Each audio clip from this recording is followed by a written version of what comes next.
All right, so I just got back from watching The Bad Guys 2, the sequel to 2022's The Bad Guys from DreamWorks Animation, based off of the book series that I have not read. So you know, I I like the first The Bad Guys movie. I think it's fine. I know that movie has its fans, it has its huge supporters, and I can kind of see what it's like. It's, anthropomorphic animal movies always have big fans, and this is a good one. It's got good animation, and the characters are all fairly interesting. They all have distinct personalities, and that goes a long way. I just think the plot of the first one is very thin and basic. So I wasn't looking forward that much to this new one because you never know with DreamWorks. You might get a Wild Robot, which is a masterpiece, or you might get a Ruby Gillman Teenage Kraken, which is a movie that no one remembers. People know Boss Baby more than that movie. So you never know with DreamWorks. But the trailers did intrigue me a little bit. I thought this sequel had a more interesting hook.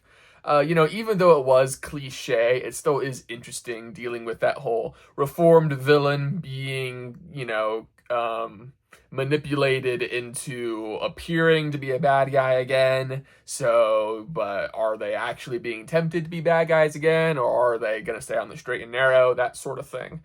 It's been done before to death, even by Despicable Me movies.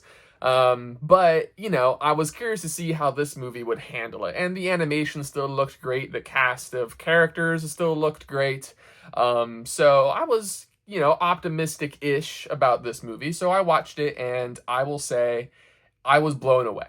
I don't want to overhype this, but this is so much better than the first The Bad Guys, in my opinion. This movie is everything that the first movie could be. Like, if the first movie was like a 6, this is a 10 out of 10 by comparison. The things that are the same, the animation is still great, and the characters are still great. But this movie has a much more engaging story that is a lot more. I don't want to say it's more character focused because the first one is quite character focused, but it's more engaging. The characters grapple with a lot more of challenging scenarios. Their backs are up against a wall, metaphorically and literally, quite often in this movie. And I'm making it sound like this big, heavy drama. It's not, but it does have actually really good dramatic moments that really sell what the characters are going through. So the plot in this movie is so much better than the first one.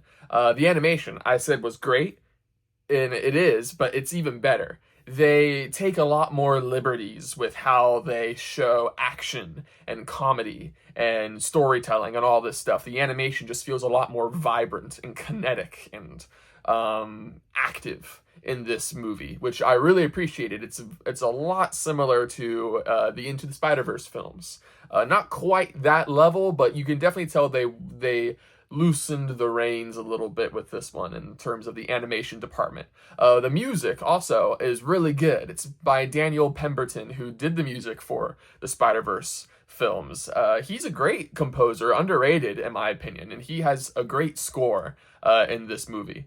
So yeah, again, I don't want to oversell it, because you might think it's just fine, but I think because my expectations were kind of low, considering how I thought the first one was just okay, I was kind of blown away by how good the sequel was. That's usually not the case. So it's a lot better than Smurfs. I mean, that goes without saying. And I enjoyed it more than Elio, which I thought was pretty good. I think this is better than Elio, so that's a lot right there. So yeah, I think if you want to take your kids to the theater and you were like, Smurfs doesn't look very good, I don't think I would enjoy that as a parent. The Bad Guys 2 is a good option. It's entertaining. It's got good animation. It's got an interesting plot that treats you as a human being and not just a machine like Smurfs does. Yeah, I think this is definitely a good family theater movie, and a good movie you can watch once it's released on home video as well. It's just an all around good time, and I was quite impressed. Yeah, so those are my thoughts on The Bad Guys 2.